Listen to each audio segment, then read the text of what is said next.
These are the statistics that prove Jannik Sinner has become tennis's most feared player. In 2025, he became the first player in ATP history to lead both serve percentage and return percentage in a single season. His 73-6 record in 2024 made him the first player since Andy Murray in 2016 to win 70 matches in a season, and his 88% win rate against top 10 players on hard courts matches only Roger Federer and Novak Djokovic at their peaks. But raw numbers only tell part of the story. What's truly terrifying opponents isn't just that Sinner's winning, it's how he's winning. The cold efficiency, the relentless pressure, the way he's dismantled tennis's established hierarchy while barely breaking a sweat. When Alexander Zverev walked off court after losing another Australian Open final to Sinner in January 2025, his words cut through the tennis world like a blade. "You're the best player in the world by far.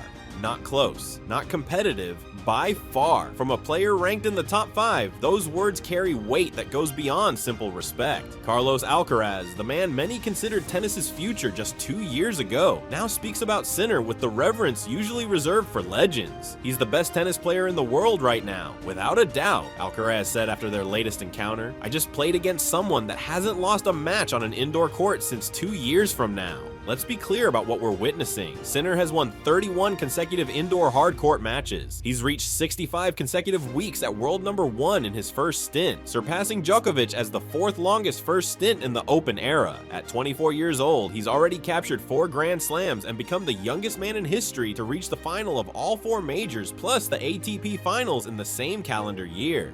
The transformation didn't happen overnight, but its acceleration has been breathtaking. Just 5 years ago, Sinner was choosing tennis over skiing in the mountains of South Tyrol. His father worked as a chef, his mother as a waitress at a ski lodge. Tennis was actually his 3rd sport priority behind skiing and football. The kid who spoke German as his first language and weighed just 35 kilograms at age 13 is now the most dominant force in professional tennis. That skiing background, which seemed like a footnote in his early career, has become crucial to understanding his dominance. Former world number 1 junior coach Claudio Pistolesi credits Sinner's lateral movement to those years on the slopes, comparing him to Djokovic, who also attributes his court coverage to skiing. When you watch Sinner glide across the baseline, there's something different in his balance, his ability to change direction without losing power. It's the muscle memory of someone who spent their childhood carving turns down mountain faces. The physical transformation tells its own story. The 35-kilogram teenager who switched to tennis because he was too thin for skiing contact sports has built himself into a machine. In 2024, he replaced his fitness team with Novak Djokovic's former trainer Marco Panici and physiologist Ulises Badio.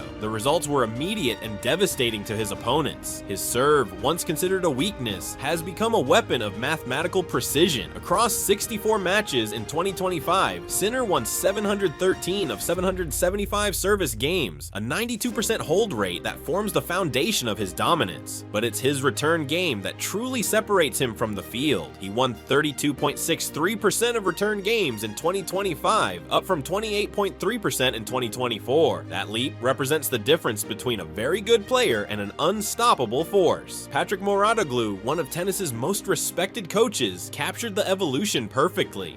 Jannik is faster, hits harder, takes the ball earlier, and serves better than Novak, but Novak has the strongest mentality in tennis history, and that's what made the difference. That's what built his career. The implication is clear. Sinner has matched or exceeded Djokovic's physical tools while developing the mental strength to match. The mental aspect deserves special attention because Sinner's approach differs from every other top player. Instead of hiring a sports psychologist, he uses Formula Medicine, a mental training program developed for Formula 1 drivers. Think about that choice for a moment. While other tennis players work on handling pressure in front of 15,000 people, Sinner trains his mind like someone who needs to make split-second decisions at 200 miles per hour with millions of dollars and lives on the line. This mental fortification was tested under the most extreme circumstances. The WADA doping case that hung over him for nearly a year would have broken many players. Trace amounts of the banned steroid clostebol were found in his system, leading to a 3-month suspension that kept him out during prime hardcourt season. Players looked at him differently in locker rooms. He considered walking away from tennis entirely. Instead, he returned stronger. The moment his suspension ended in May 2025, he was back on court at the Italian Open, greeting crowds who chanted his name like a returning hero. By June, he was playing in the longest French Open final in history. A 5-hour, 29-minute epic against Alcaraz that The Guardian called one of the greatest finals ever played in any sport. Sinner lost that match, saving 3 championship points before falling in a final set tiebreak.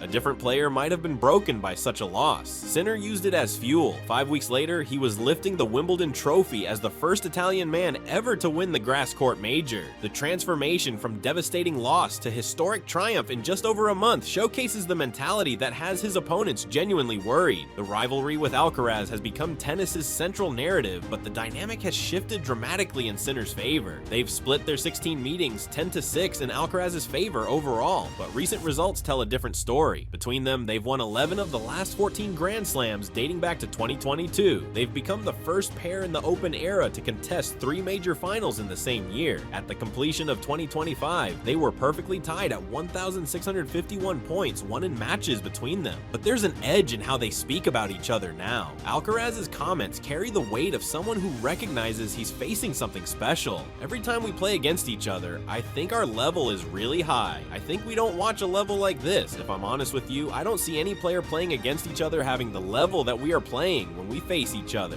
Sinner's responses are cooler, more calculated. Every time we play against each other, I feel like we both try to push each other to the limit. We hate losing, especially against each other. The word choice is telling. Hate, not dislike, not prefer to win. Hate losing. That burning core drives everything else. The financial numbers reflect his meteoric rise. Forbes estimates he earned $47.3 million between September 2024 and August 2025, making him the second highest earning tennis player behind Alcaraz. His career prize money of $56.6 million puts him 7th on the all-time ATP list, remarkable for someone who just turned 24. The $6 million he collected for winning the Six Kings Slam represents the largest prize money check in tennis history.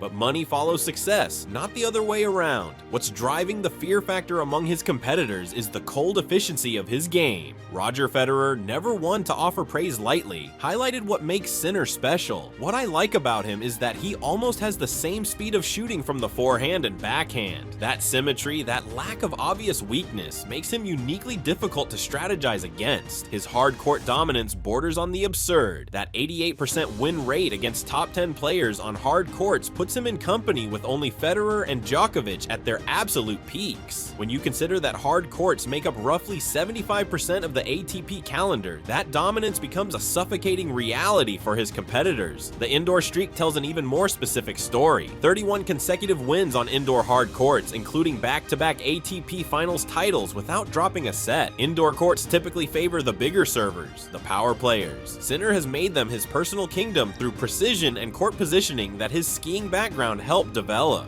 His coaching team deserves recognition for this transformation. Simone Vagnozzi and Darren Cahill have created something special, with Cahill's emphasis on return position paying massive dividends. The return of serve is incredibly important, Cahill notes. If you don't get the ball back in play, you're not going to break serve too often. Under their guidance, Sinner has become the most complete returner in the game. The broader tennis world has taken notice. Rod Laver, the only man to complete the calendar Grand Slam twice, praised the Sinner-Alcaraz rivalry as a gift to our sport. When legends start making comparisons to the greatest rivalries in tennis history, you know something generational is happening. What makes Sinner particularly frightening to opponents is the combination of his current dominance and remaining potential for improvement. At 24, he's already achieved more than most players manage in entire careers, but he's entering what should be his peak years.